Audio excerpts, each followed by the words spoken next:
4th plus 3/5. The answer is 1 and 1.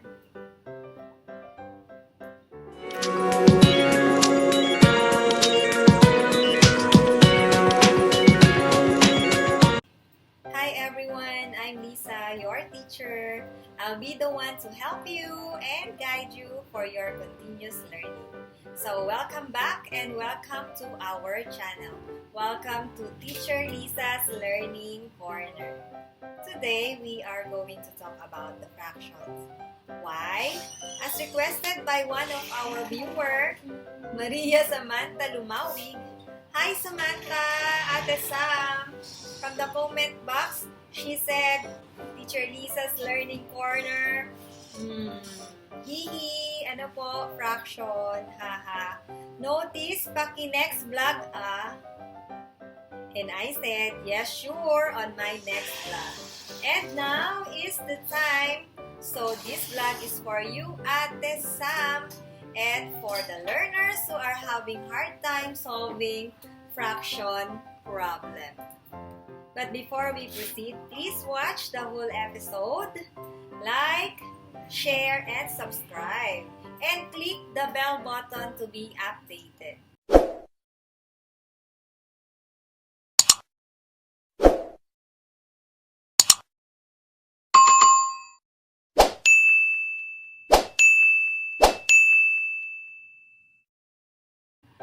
In this vlog or in this channel, I will discuss the addition of fraction, and on my next vlog would be subtraction, multiplication, division of fraction. Just like what I said, click the bell button so you will be updated. Okay, let's start. Of course, we need to begin with the very basic. This show will not be completed without the tips. So for the first tip, relax. Don't be too nervous when you see the numbers. The more you get nervous, the more you can think of the answer. So for the first tip, relax. Next tip, be observant. Do not rush. Don't be in hurry. You are not in the race. And for the last tip, do not guess. Okay? Now, are you ready? If you are, then let's do it. So let us begin with the basic. Example number 1. 2/4 plus 1/4.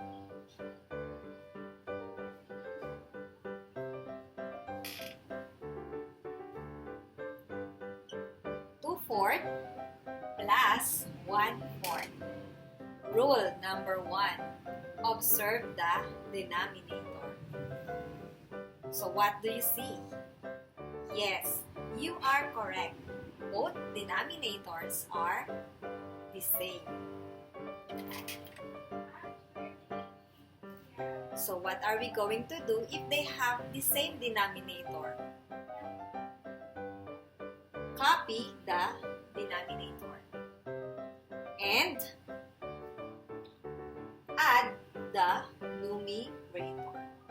So 2 plus 1, this is 3. So the answer is 3/4. Second rule, we need to simplify.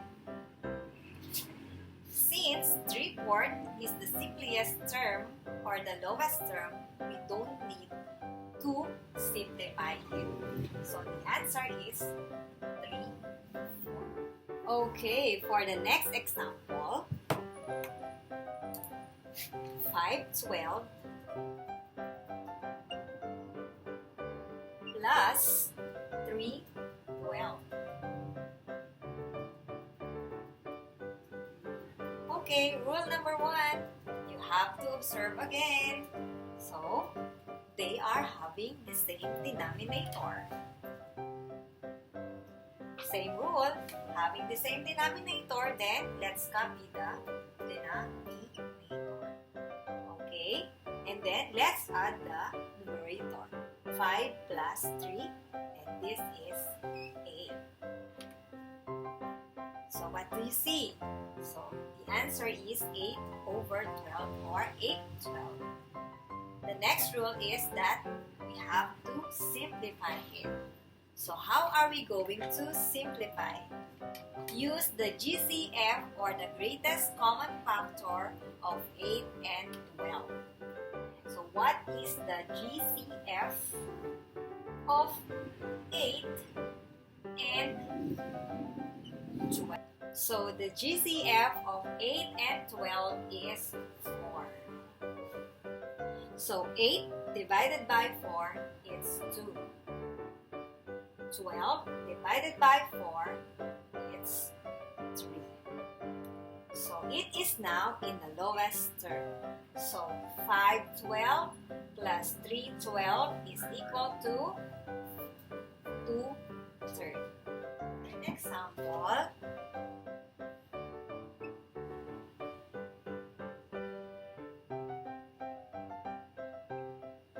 three 6 and 5 6.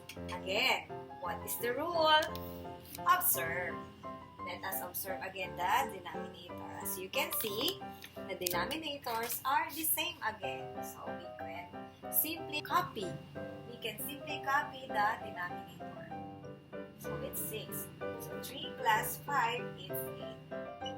And then observe. What do you see? What do you observe? Yes, the numerator is higher than the denominator. So this means that it is the improper fraction. So what are we going to do if it is improper fraction? Simplify it again. So how are we going to simplify the improper fraction? We need to divide. So 8, the numerator, and 6. Okay. So 8 divided by 6, 1. 1 times 6 is 6. And 8 minus 6 is 2. Quotient will be the whole number. And 2 over 6. Wait, is it in the simplest form or lowest term? Not yet. So, again, we are going to simplify the answer or simplify the fraction by using again the GCF. So, what would be the GCF of 2 and 6? It is 2. So, let's divide it by 2. 2 divided by 2, it is 1. 6 divided by 2, it's 3. So the answer is 1 and 1/3. 3 6 plus 5 6 is 1 and 1/3. For the next example, example number 4,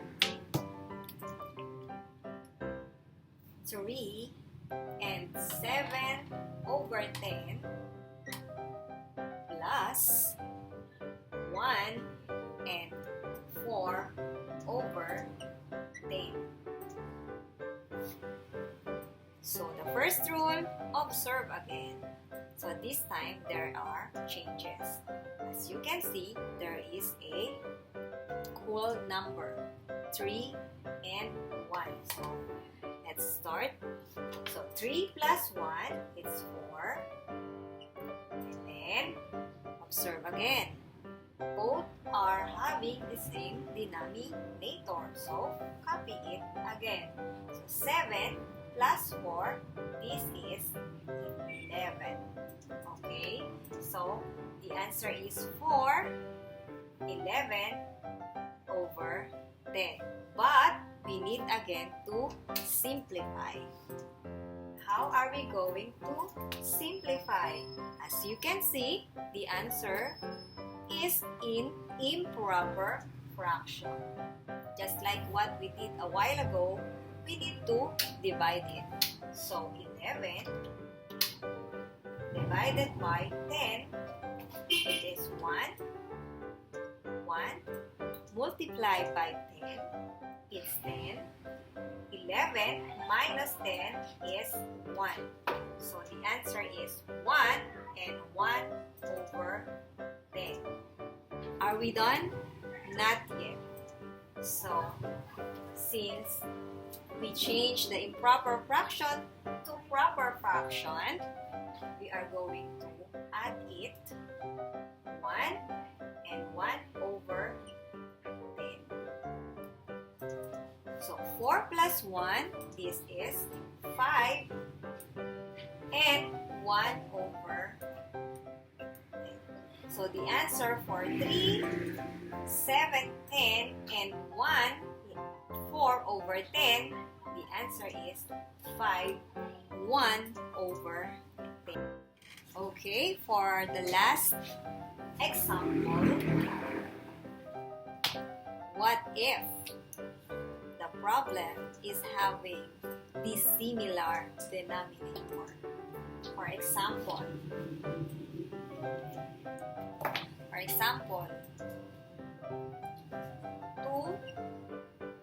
2/4 plus 3/5.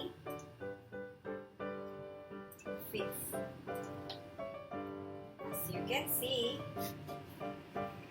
denominators are not the same. 2/4 and 3/5. So what are we going to do with this? Panic attack? No. Like what I said, relax. Relax. Okay? So for this problem, you are going to use the LCD, or the least common denominator. How are you going to do, or how are you going to find out the least common denominator? One tip, or first tip, is skip counting. 4, 8, 12, 16, 20, 24. For 5, let's skip count by 5. It's 5, 10, 15, 20, and 25. So what is the least common denominator of 4 and 5? It is 20. Okay? So that is the LCD, or the least common denominator of 4 and 5. It is 20. So next step is that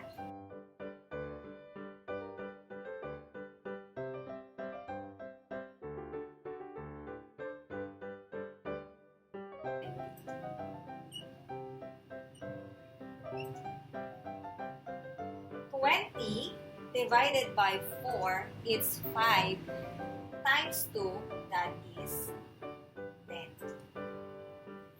20 divided by 5, that is 4 times 3, that is 50. Now, they are having the same denominator. So, we can proceed now. So,